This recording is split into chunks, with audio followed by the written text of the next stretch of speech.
Assalamualaikum warahmatullahi wabarakatuh. Perkenalkan, saya Andi Makfira Zainal dari perwakilan kelompok 3 akan membahas tentang amortisasi utang. Adapun teman kelompok saya yang terdiri dari 6 orang diantaranya, yang pertama saya sendiri Andi Makfira Zainal, yang kedua Muhammad Ade Saputra Ilyas, yang ketiga Arni, yang keempat Evi Atriani, yang kelima Nur Fajri Ramadan, dan yang terakhir Sri Nurpian Arta. Untuk itu, langsung saja saya akan membahas tentang amortisasi utang. Yang pertama yaitu, apa sih itu amortisasi? Amortisasi merupakan pengurangan nilai aktiva tidak berwujud seperti merek dagang, hak cipta, dan lain-lain secara bertahap dalam jangka waktu tertentu pada setiap periode akuntansi. Pengurangan ini dilakukan dengan mendebit akun beban amortisasi terhadap akun aktiva. Selanjutnya yaitu amortisasi utang. Amortisasi utang merupakan pelunasan utang baik dengan jumlah yang sama atau tidak dan dengan interval cicilan yang sama ataupun berbeda. Dalam amortisasi hutang terdapat yang dinamakan dengan tabel amortisasi. Tabel amortisasi ini digunakan untuk mengetahui secara akurat berapa pelunasan pokok yang dilakukan dan pembayaran bunganya dari setiap angsuran. Misalnya, seorang eksekutif muda pada tanggal 1 April 2006 memutuskan untuk membeli sebuah rumah seharga 400 juta dengan membayar uang muka 100 juta dan sisanya dengan kredit kepemilikan rumah atau KPR di sebuah bank dengan bunga 18% per annum dan angsuran sebesar Rp7.618.028,23 selama 60 bulan.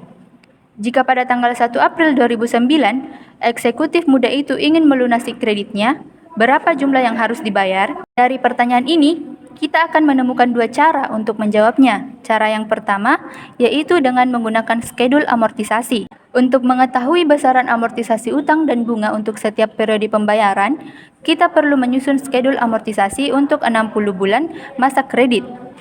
Untuk ilustrasi bagaimana membuat skedul amortisasi, terdapat tabel yang diberikan untuk amortisasi 5 bulan pertama. Kita dapat melihat bahwa besar pembayaran bunga untuk periode pertama adalah 4.500.000. Bunga ini diperoleh dari tingkat bunga dikali dengan saldo KPR terakhir, yaitu 300 juta dikali dengan 1,5%. Mengapa 1,5%? Karena bunga yang didapatkan itu sebesar 18% per tahun. Di mana eksekutif muda ingin melunasi secara per bulan, maka 18% ini harus dibagi dengan 12 sehingga menghasilkan 1,5%. Selanjutnya yaitu karena besar angsuran telah diketahui yaitu sebesar Rp7.618.028,23, maka untuk mendapatkan nilai dari amortisasi utang ini diperoleh dari nilai angsuran dikurangi dengan pembayaran bunga sehingga hasilnya menjadi Rp3.118.028,23. Untuk memperoleh saldo KPR ini, diambil dari saldo KPR sebelumnya, dikurangi dengan amortisasi utang periode pertama, yang hasilnya yaitu Rp296.881.971,77 Untuk periode kedua, sama dengan periode pertama, kita akan mencari besar pembayaran bunga untuk periode kedua yang diperoleh dengan cara saldo KPR periode pertama dikali dengan 1,5% sehingga menghasilkan Rp4.453.229,58. Setelah mengetahui besarnya pembayaran bunga, selanjutnya kita akan mencari amortisasi utang dengan mengurangkan besar angsuran dan bunga sehingga menghasilkan Rp3.164.798,65. Kemudian, untuk mencari saldo KPR periode kedua, kita dapat mengurangkan saldo KPR periode pertama dikurangi dengan amortisasi utang periode kedua sehingga menghasilkan Rp299.717.173,12. Dengan meneruskan skedul amortisasi hingga periode ke-36, kita akan mendapatkan jumlah yang harus dibayar jika KPR ingin dilunasi pada tanggal 1 April 2009, yaitu sebesar Rp152.592.193,50. Perkenalkan, nama saya Muhammad Ade Saputra Ilyas. Saya akan melanjutkan presentasi dari kelompok kami. Selanjutnya yaitu dengan cara kedua, yaitu menggunakan rumus. Karena mengingat penyusunan skedul amortisasi hingga periode 36 secara manual memerlukan waktu cukup lama, kita perlu menemukan cara lain untuk dapat menjawab pertanyaan tersebut tanpa perlu menyusun tabel, yaitu menggunakan persamaan anuitas untuk nilai sekarang. Rumusnya yaitu present value atau nilai sekarang sama dengan 1 dikurang dalam kurung 1 tambah I berangkat minus N per I dikali dengan A.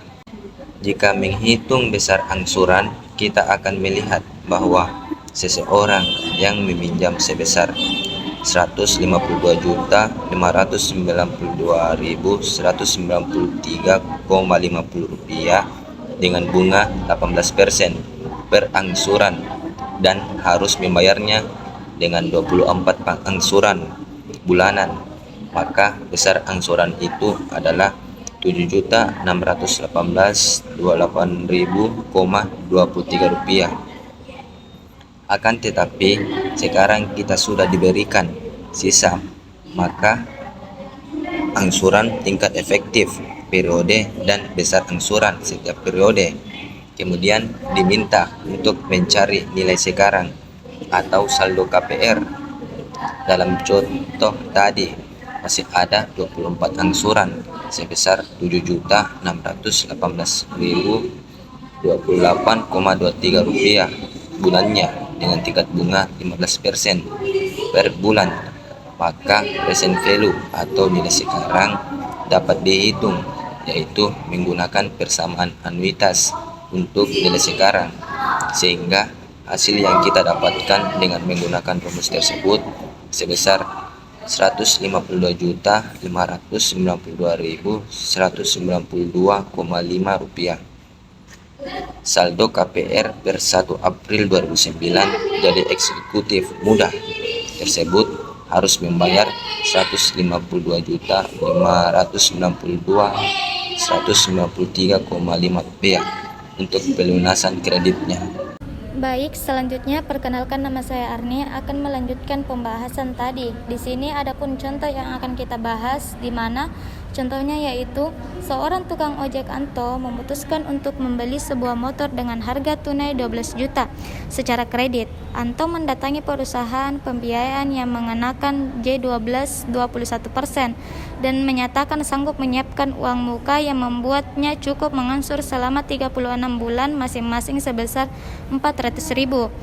Jika kemudian Anto mendapatkan penghasilan jauh lebih besar dan ingin melunasi utangnya pada akhir tahun pertama setelah angsuran ke-12, pertanyaannya yaitu berapakah yang Anto harus bayar?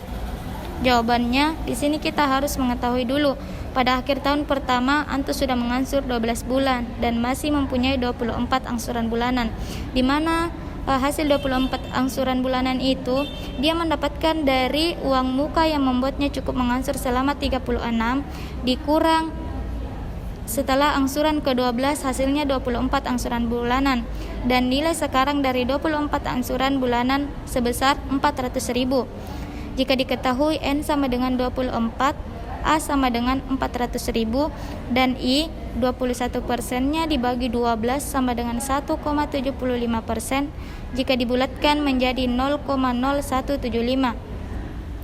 Cara pengerjaannya dengan rumus PV sama dengan 1 dikurang 1 tambah I pangkat min N bagi I dikali A, di mana PV sama dengan 1 dikurang 1 ditambah yang I-nya itu diubah menjadi 0,0175 per I 0,0175 pangkat, di mana pangkat minus N-nya diubah menjadi minus 24 dikali 400.000. Hasilnya 7.784.27426. Selanjutnya saya akan membahas amortisasi utang untuk anuitas di muka. Penyusunan skedul amortisasi utang untuk anuitas di muka pada dasarnya sama dengan anuitas biasa, kecuali untuk periode pertama. Sebagai contoh, satu set home theater dijual dengan harga tunai 25 juta atau dengan 5 kali angsuran bulanan mulai hari transaksi dengan menggunakan J12 atau 30%. Buatlah skedul amortisasi utang secara lengkap. Diketahui bahwa present value atau nilai sekarang yaitu sebesar 25 juta dan bunganya yaitu 30% dibagi dengan 12 menghasilkan 0,025 serta jumlah periodenya yaitu 5. Dengan memasukkan nilai ke dalam rumus, maka akan diperoleh anuitas atau pembayaran per periode sebesar Rp5.249.923,44. Dengan memperhatikan bahwa kecuali untuk periode 0, perhitungan untuk periode lainnya adalah sama seperti skedul amortisasi utang anuitas biasa, yaitu untuk memperoleh bunga kita perlu mengalihkan tingkat bunga dengan saldo utang. Terakhir, untuk memperoleh amortisasi utang, kita perlu mengurangkan nilai angsuran dengan pembayaran bunga, dan untuk memperoleh saldo utang, kita perlu mengurangi saldo utang periode sebelumnya dengan amortisasi utang periode berjalan. Kecuali untuk periode 0, amortisasi utang untuk diperoleh 1 hingga periode keempat mengikuti deret ukur dengan rasio 1+I atau 1,025. Baiklah, saya Nur Fajri Ramadan akan melanjutkan materi selanjutnya, yaitu pembiayaan kembali pinjaman.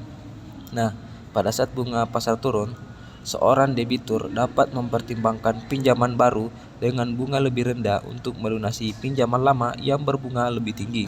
Sebagai contoh, yaitu Tuan Bento meminjam uang sebesar 400 juta dari Bank Abu Nawas untuk membeli sebuah rumah. Pinjaman itu akan dilunasi selama 15 tahun dengan bunga tetap 21% per tahun.